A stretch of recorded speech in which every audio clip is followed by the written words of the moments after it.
So, Coach, you guys were 28-point favorites in your opener. You won by 52, but after the game, the word you used to describe your team's performance was average. Can you just talk to me about the standard you hold this team to and how you expect them to meet it on a weekly basis? Yeah, regardless of who you're playing, you're trying to play your best.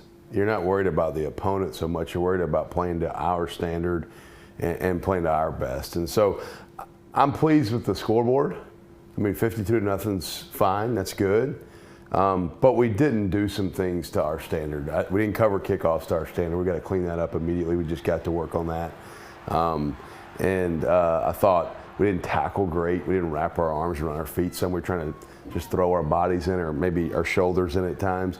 And then alignment offensively, we weren't always clean. We had a couple of plays that were called back because of some procedural issues. And so just a lot of things that sometimes you work out the kinks week one. You know, I've talked to our team about we want to be the most improved team from week 1 to week 2 in all of America. That's sort of the goal, is how much can we improve between game 1 and game 2. And we're going to need to, because the margin for error is going to get a lot thinner as we moved into the next stretch of our schedule, for sure. I was going to say, how important are those little aspects of the game, knowing you have Kansas State, top 25 team, coming here to Yulman Stadium, Oklahoma, UL. It just seems like you guys run the gauntlet in non-conference before you get to your conference schedule. Yeah, it's a gauntlet. I use that word with our guys. I told them the gauntlet comes right now, and those little inches, all those little things, they will add up, and those margins get smaller. You can't give an inch. You have to be really detailed and really dialed in and take advantage of everything that's right in front of you. And it's going to be less forgiving for sure moving forward. The opponents will be. I'm sure you're tired of answering questions about your quarterback situation, but of course we do have to talk about Darian, his performance. 10 of 12, 205, 2 touchdowns. Coach, just the poise you saw from him, the confidence, the operation, how would you describe what he was able to do? Yeah, I thought he performed really admirably. I think he played the way he had practiced. He's been really calm. He's had great demeanor, great poise, and great leadership within the offense, and had really good command of what we're doing. Really 10 of 12, one of those was a drop that should have been a touchdown. And he had another completion on 3rd down that was called back because of an illegal procedure penalty with our formation alignment. And so he really could have been 11 of 12 and 12 of 13, really, if we would have executed better offensively. But all in all, I mean, you go 10 of 12, a couple hundred yards passing, 2 touchdowns, and having never played in a college game is a pretty impressive first start. When did you know that he was going to be your week 1 starter? When did you sort of figure that out? Yeah, after our second scrimmage, 2 weeks before game 1, he went the majority with the ones that night. And then the following Sunday, we kind of said, all right, we're going to give him an opportunity to go with the ones and continue to go with the ones, and felt like he had earned that. Every position group, you get what you earn. And I think sometimes you're a little gun shy at quarterback to maybe put a youngster out there because you don't want to put them in before they're ready. But he had earned it. He had showed in practice that he was ready for the moment. And you never really know until you go under the lights and you play in prime time. But we decided that Sunday, a week and a half before game 1, that we were going to kind of give him a little bit longer run with the ones and see could he capture that and could he grab it. And didn't really make a decision where we named him the starter per se. Because I think there's an opportunity where we may need all 3 guys to start at some point this year. You never know how this, guys get dinged and guys get banged up and things happen in college football. And so all 3 of them need to be ready. But we felt about a week and a half out, likely to be the guy. But I told him, you still have to show up and perform each day and earn it each day. We're not just naming you the starter. You're going to get more run with the ones, but if you don't practice well, you won't be with the ones. Yeah, we saw Ty have a couple of rushing touchdowns, and you saw that confidence that I guess you guys have been looking for a while start to come out and take form. I mean, how cool was that to see him not only find the end zone, but success in his his Tulane debut as well? Yeah, his package was really good for the flow of the game, the first part of the game, and then put him in later and let him run the normal offensive stuff that we want to see him run, because Ty is very talented. I mean, he can run. He's got a big arm. He's a big physical guy. He's a smart guy who's tough.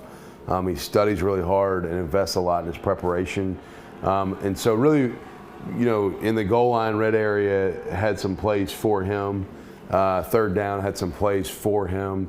And then late in the game, I really enjoyed getting to just go in and watch him operate and function, really just run the normal offensive scheme stuff as well. And to see him have some success and get those 2 touchdowns and kind of feel, okay, I can find this role for sure, and then continue to grow and expand his comfortability with the normal offensive stuff as well.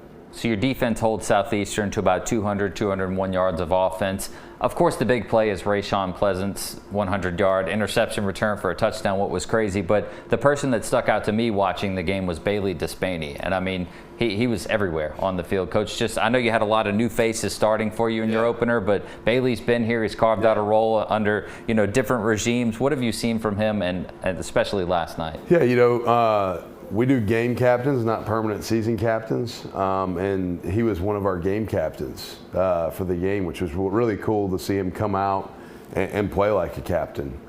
He's been a very consistent and steady guy on our defense since our arrival, and then prior to us being here, he's been that before. And so, he's the only returning starter we have in the secondary that was here. Everybody else is new, and so it was great to see him just kind of be a steady player like we expect him to be, and just really be dependable and reliable. Rayshon's play was big. That was kind of the momentum-changing play of the game. It's 14-0. They're maybe having a chance to get some points there and to get a pick 6 and make it 21-0. Kind of opened the game up for us some. I thought Cam Hamilton played well too. Had a forced fumble on a play that I thought was a very special play that he made. He came out of the stack and kind of bounced out to the perimeter and forced a fumble. And I thought up front he was really disruptive, and I think played really well also. Their performance, how encouraging was that, given that non-conference gauntlet that we just talked about? Yeah, you need to see some guys step up and make plays. We need to see more, to be quite honest with you. Once again, while the outcome was nice, having a shutout was nice, there's still a lot of things we better clean up fast on defense, and because we're getting ready to run a gauntlet here that we have to be prepared to play at a really high standard.